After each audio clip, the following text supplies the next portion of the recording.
नमस्कार। आज हम एक ऐसे विषय की पड़ताल कर रही हैं जो शायद कई लोगों के लिए थोड़ा चौंकाने वाला हो। हाँ बिल्कुल। हम बात कर रहे हैं कामसूत्र खंड 2 के कुछ हिस्सों की, मतलब जिन्हें प्रेम और सामंजस्य का अध्याय कहा जा सकता है। सही।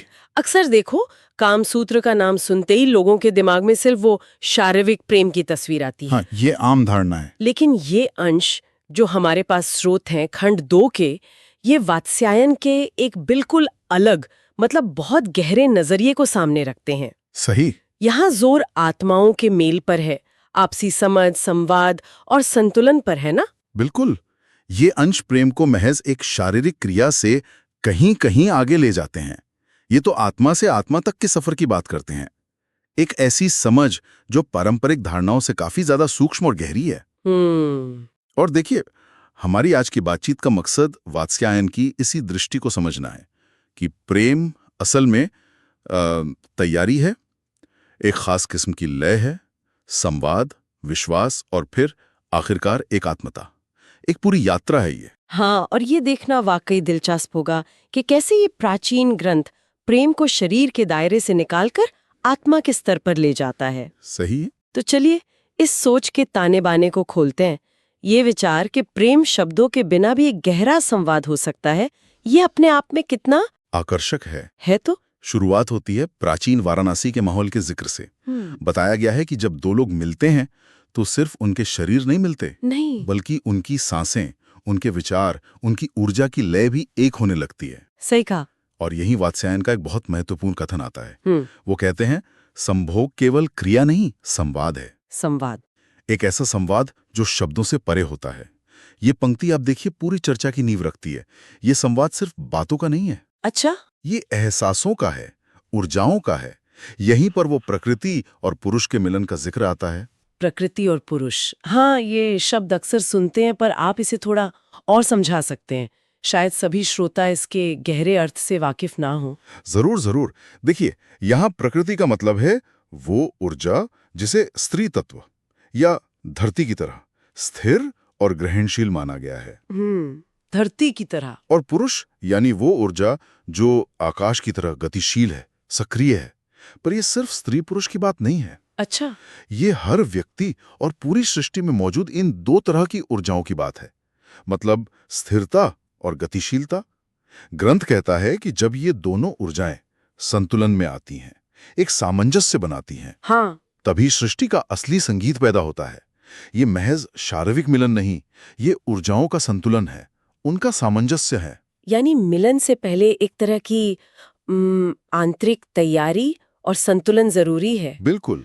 और दिलचस्प बात यह है कि ग्रंथ में बाहरी तैयारी पर भी काफी जोर दिया गया है, जैसे माहौल में सुगंध हो, संगीत हो, आपसी बातचीत और खास तौर पर नजरों का मिलना। हाँ, दृष्टि का संवाद। दृष्टि का संवाद। क्या बात है! ऐसा लगता है जैसे हर नजर का, हर खामोशी के पल का भी एक मतलब है, मानो दो आत्माएं शब्दों के बिना ही एक दूसरे को पढ़ रही हों। हाँ बिल्कुल। और इसी संदर्भ में वो खूबसूरत उपमा आती है ना, स्त्री नदी है, नर यात्री। हाँ, ये सिर्फ कहने की बात नहीं, इसमें गहरे अर्थ छिपे हैं।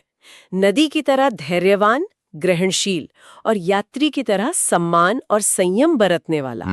ग्रंथ चेतावनी भी देता है कि अधीर व्यक्ति वो उस संगीतकार की तरह है जो बिना सुर मिलाए, बिना साज को समझे ही वीणा बजाने लगे। नतीजा तो बेसुरा ही होगा ना। बिल्कुल। इसमें धैर्य और सम्मान का महत्व कितना साफ झलकता है। बहुत ज्यादा। तो इसका मतलब ये हुआ कि प्रेम की शुरुआत शायद स्पर्श से भी पहले होती है, मतलब एक दूसरे की ऊर्जा को महसूस करने से, एक दूसरे की उपस्थिति को सम्मान देने से। बिल्कुल। पहले भाग का निचोड़ सार यही है, धैर्य, तैयारी और उपस्थिति। और ये सिर्फ शारीरिक तैयारी नहीं, बल्कि मानसिक और भावनात्मक रूप से भी उस पल में पूरी तरह मौजूद होना है। स्रोत ये भी बताते हैं कि प्राचीन नगरों में स्त्री पुरुष को न सिर्फ कलाएं सिखाई जाती थीं, अच्छा, बल्कि बोलने की, हंसने की और ध्यान से सुनने की कला भी सिखाई जाती थी। सुनने की कला। हाँ, और वो पंक्ति कितनी प्यारी है, हंसी प्रेम का प्रथम आलिंगन है। वाह, हंसी प्रेम का प्रथम आलिंगन है। ये दिखाता है कि रिश्ते की शुरुआत में वो सहजता, खुशी और खुलेपन का कितना महत्व है। बिल्कुल। ये बात तो आज भी उतनी ही सच लगती है। हंसी वाकई दीवारें गिरा देती है। अच्छा, तो इस शुरुआती जुड़ाव और तैयारी के बाद वात्स्यायन रिश्ते के अगले पड़ाव के बारे में क्या कहते हैं? ये सामंजस्य का नृत्य, ये क्या है? हाँ, तो जब दो आत्माएं एक दूसरे की ओर खिंचती हैं और उनमें वो शुरुआती समझ पैदा होती है, तो उनके बीच एक बहुत महीन, एक सूक्ष्म लय बनने लगती है। इसे लय कहा गया है। लय। हाँ, कल्पना कीजिए जैसे जैसे किसी वीणा के दो तार एक ही सुर में बिना छुए ही कंपाने लगें। वाह। ये सिर्फ शरीर का तालमेल नहीं है, ये भावनाओं का, नजरों का, एहसासों का एक अनकहा नृत्य है। हर इशारा, हर चुप्पी भी इसमें मायने रखती है। और यही वात्स्यायन का वो कथन आता है, प्रेम वो नदी है जो दो तटों के बीच बहती है। ये सुनने में बहुत काव्यात्मक लगता है, पर इसका गहरा मतलब क्या है? देखिए, अगर हम इसे बड़ी तस्वीर में देखें तो इसका मतलब है संतुलन। संतुलन। हाँ, जैसे नदी के बहने के लिए दोनों तटों का होना जरूरी है और उनका संतुलन जरूरी है, वैसे ही प्रेम के रिश्ते में भी संतुलन चाहिए। एक धारा देता है, दूसरा ग्रहण करता है, कभी एक आगे बढ़ता है, कभी दूसरा। इसमें कोई जीत हार का खेल नहीं है। जीत हार का खेल नहीं। नहीं। वात्स्यायन का एक और सूत्र है जो इसे और स्पष्ट करता है, जो जीतना चाहता है वो खो देता है, जो समर्पित होता है वही पा लेता है। ये तो बहुत गहरी बात है। मतलब जीतना मतलब अहंकार और समर्पण मतलब अहंकार का त्याग। ऐसा कुछ? हाँ, कुछ ऐसा ही बिल्कुल। समर्पण यहाँ हार मानना नहीं है, बल्कि दूसरे के साथ एकाकार होने की इच्छा है, मिल जाने की। अच्छा। जैसे धरती बादलों से बरसने की जिद नहीं करती है ना, लेकिन जब वे बरसते हैं तो पूरी तरह उन्हें आत्मसात कर लेती है। प्रेम में भी ऐसी ही सहज स्वीकृति और संतुलन की जरूरत होती है। जीतने की चाहत वो रिश्ते की लय को तोड़ देती है। समझ गई। और इस नृत्य, इस लय की शुरुआत कैसे होती है? क्या फिर से नजरों और हंसी का जिक्र आता है? हाँ, बिल्कुल। दृष्टि और हंसी इस नृत्य के पहले सुर माने गए हैं। ग्रंथ फिर दोहराता है, जहां हंसी है वहां दूरी नहीं रहती। जहां हंसी है वहां दूरी नहीं रहती। ये हमें याद दिलाता है कि प्रेम कोई अधिकार जमाने या किसी पर कब्जा करने की चीज नहीं है। ये एक साझा अनुभव है, एक संगीत है जिसे दोनों साथी मिलकर रचते हैं। ये एक साझेदारी है, कोई प्रतियोगिता नहीं। बिल्कुल। इस समझ और लय के बाद बातचीत यानी संवाद की भूमिका कैसे बदलती है? तीसरा भाग इसी पर है, प्रेम की लय और संवाद। हाँ, तो जब प्रेम गहराता है और उसमें एक लय स्थापित हो जाती है, तो शब्दों की जरूरत धीरे धीरे कम होने लगती है। अच्छा। हाँ, खामोशी भी बोलने लगती है। एक की आंखों में उठा सवाल दूसरे की मुस्कान में जवाब पा लेता है। संवाद सिर्फ जुबान से नहीं, वो नजरों से, स्पर्श से या महज एक दूसरे के पास होने के एहसास से भी होता है। वात्स्यायन कहते हैं, संवाद वह पुल है जो दो हृदयों के बीच की दूरी मिटा देता है। लेकिन अक्सर हम संवाद का मतलब सिर्फ बातें करना समझ लेते हैं। क्या वात्स्यायन सच्चे संवाद के बारे में कुछ खास बताते हैं? आज के दौर में ये समझना शायद बहुत जरूरी है। हाँ, ये बहुत महत्वपूर्ण सवाल है आपने पूछा। वात्स्यायन के अनुसार सच्चा संवाद सिर्फ अपनी बात कहने या जवाब देने के लिए सुनना नहीं है, तो फिर? बल्कि दूसरे को सच में समझने के लिए सुनना है। ये बहुत बड़ा फर्क है। हम अक्सर सुनने का नाटक करते हैं जबकि मन में अपना जवाब तैयार कर रहे होते हैं, है ना? हाँ, ये तो होता है। सच्चा संवाद तब होता है जब हम दूसरे के अनकहे शब्दों को, उसकी भावनाओं को भी महसूस कर पाएं। तो इसके लिए क्या जरूरी है? क्या कोई सूत्र है इसका? ग्रंथ इसके 3 स्तंभ बताता है। ध्यान से सुनना, लिसनिंग, धैर्यपूर्वक प्रतीक्षा करना, वेटिंग, शायद दूसरे को अपनी बात कहने का पूरा अवसर देना, हाँ, और गहराई से समझना, अंडरस्टैंडिंग। और ये भी कहा गया है कि जहां सम्मान होता है वहां संवाद बिना किसी जोर जबरदस्ती के सहज रूप से बहता है। लेकिन जहां अहंकार आ जाता है वहां चुप्पी भी शोर करने लगती है।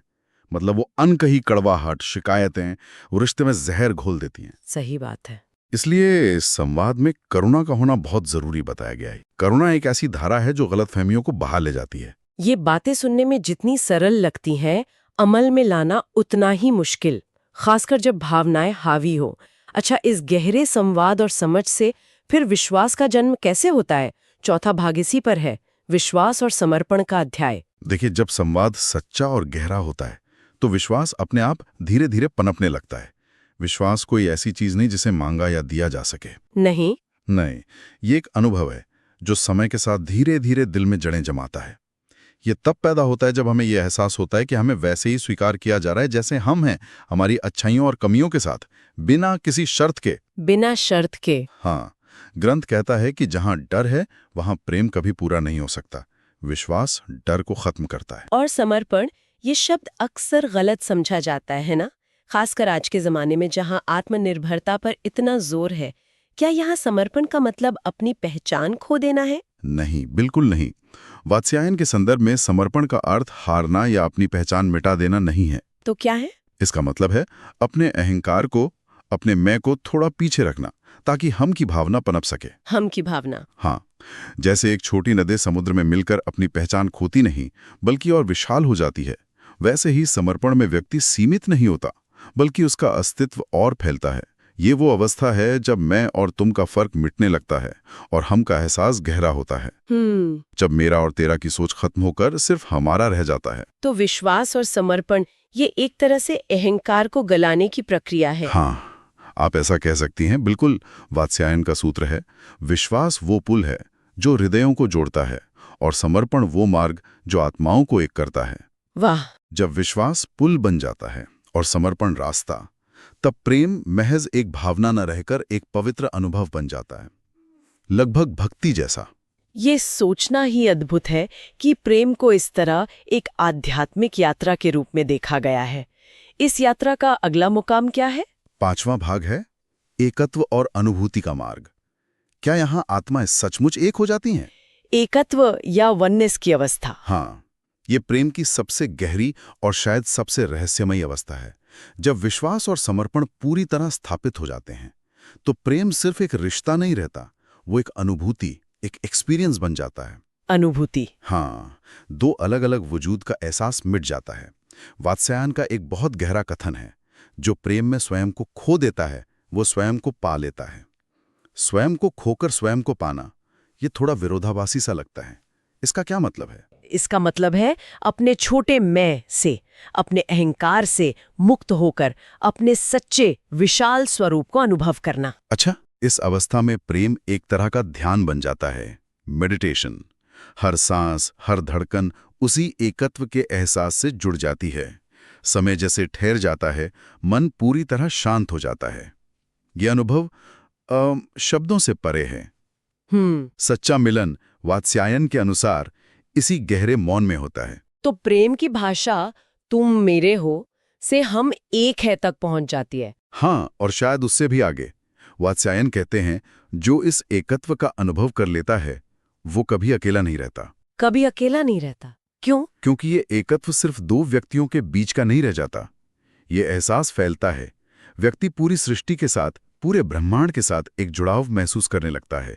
वो हर चीज में उसी प्रेम को देखने लगता है। ये तो प्रेम की पराकाष्ठा हुई। इसके बाद क्या आता है? क्या ये अवस्था हमेशा बनी रहती है? छठा और अंतिम भाग है प्रेम की परिपूर्णता और जीवन का संतुलन। हाँ, देखिए, जब प्रेम इस एकत्व की अनुभूति तक पहुंच जाता है, तो वो सिर्फ एक एहसास नहीं रहता, बल्कि जीवन जीने का नजरिया बन जाता है। नजरिया? हाँ, व्यक्ति के व्यवहार में, उसके हर काम में करुणा और एक तरह का आंतरिक प्रकाश झलकने लगता है। जैसा कि ग्रंथ में कहा गया है, जो प्रेम को समझ लेता है वो जीवन को समझ लेता है। तो इस परिपूर्ण प्रेम का जीवन के बाकी हिस्सों पर क्या असर पड़ता है? क्या ये हमें जिम्मेदारियों से दूर ले जाता है या? नहीं, बिल्कुल नहीं, बल्कि ये जीवन में संतुलन लाता है। वात्स्यायन इसे जीवन के चारों पुरुषार्थों से जोड़ते हैं। अच्छा, धर्म, अर्थ, काम, मोक्ष। हाँ, पुरुषार्थ यानी जीवन के 4 मुख्य लक्ष्य: धर्म, सही आचरण, कर्तव्य; अर्थ, भौतिक समृद्धि, सुरक्षा; काम, इच्छाएं, आनंद; और मोक्ष, आध्यात्मिक मुक्ति। परिपूर्ण प्रेम इन चारों में एक संतुलन स्थापित करने में मदद करता है। ये सिर्फ क्षणिक सुख नहीं, बल्कि आत्मा की एक गहरी शांति और निर्मलता लाता है। और इस अवस्था में रिश्ते का स्वरूप कैसा होता है? क्या वहां कोई बंधन होता है या वो भी बदल जाता है? परिपक्व प्रेम में स्वतंत्रता और स्नेह एक साथ रहते हैं। इसमें अधिकार जताने या दूसरे को बांधने की कोशिश नहीं होती। डर की जगह भरोसा होता है। वात्स्यायन यहाँ तक कहते हैं कि ऐसा प्रेम व्यक्ति को दिव्यता के करीब ले जाता है। ये भक्ति का ही एक रूप बन जाता है। भक्ति का रूप? हाँ, लेकिन ये ऐसी भक्ति है जहाँ बाहरी पूजा पाठ या कर्मकांड जरूरी नहीं, बल्कि सिर्फ उपस्थिति, एक दूसरे के लिए और उस क्षण में पूरी तरह मौजूद होना ही सब कुछ है। और इस पूरी यात्रा का अंतिम पड़ाव क्या है? कोई मंजिल? अंतिम अवस्था है स्वीकृति, एक्सेप्टेंस। दूसरों को बदलने की कोशिश करने के बजाय उन्हें वैसे ही स्वीकार करना जैसे वे हैं, उनकी संपूर्णता में। स्वीकृति। हाँ, वात्स्यायन का अंतिम संदेश शायद यही है। प्रेम वो सेतु है जो भौतिकता से आध्यात्मिकता तक पहुंचाता है। जो इस प्रेम को सच्चे अर्थों में जी लेता है वो स्वयं प्रेम का रूप बन जाता है। तो कामसूत्र खंड 2 के इन अंशों से जो तस्वीर उभरती है वो वाकई हमारी आम धारणाओं से बहुत अलग है। ये सिर्फ शरीर या तकनीकों का शास्त्र नहीं, बिल्कुल नहीं, बल्कि मन, आत्मा और पूरी सृष्टि के साथ सामंजस्य बिठाने का एक गहरा दर्शन है। वात्स्यायन का संदेश सदियों बाद भी कितना प्रासंगिक लगता है ना? कि प्रेम सिर्फ एक कला या भावना नहीं, बल्कि एक साधना है, एक सतत अभ्यास। निश्चित रूप से। और इस समझ को अपने जीवन में उतारने की कोशिश करने से हमें शायद ज्यादा संतुलन, करुणा और आंतरिक शांति मिल सकती है। इन अंशों से प्रेम का जो परम रहस्य सामने आता है वो है एकत्व में विलीन होना। एकत्व में विलीन होना। हाँ, अपने छोटे मैं से परे जाकर उस बड़ी चेतना का हिस्सा बन जाना, चाहे वो किसी व्यक्ति के साथ हो या पूरी सृष्टि के साथ। ये विचार वाकई बहुत गहरे और सुंदर हैं। चलिए श्रोताओं के लिए एक सवाल छोड़ते हैं जिस पर वे सोच विचार कर सके। हाँ, बिल्कुल। सोचा जा सकता है कि आज की इस भागदौड़ भरी जिंदगी में जहां टेक्नोलॉजी ने हमें जोड़ा तो है, पर हम अक्सर पहले से ज्यादा अकेला महसूस करते हैं। ये बात तो है। ऐसे में वात्स्यायन के बताए ये सिद्धांत, धैर्य रखना, एक दूसरे के लिए सच में उपस्थित होना, बिना शब्दों के भी संवाद करना और दूसरों को बिना शर्त स्वीकार करना, ये हमारे आपसी रिश्तों को, चाहे वो प्रेम संबंध हो, परिवार के साथ हो या दोस्तों के साथ, कैसे ज्यादा गहरा और सार्थक बना सकते हैं। इस पर विचार करना शायद हम सब के लिए फायदेमंद हो।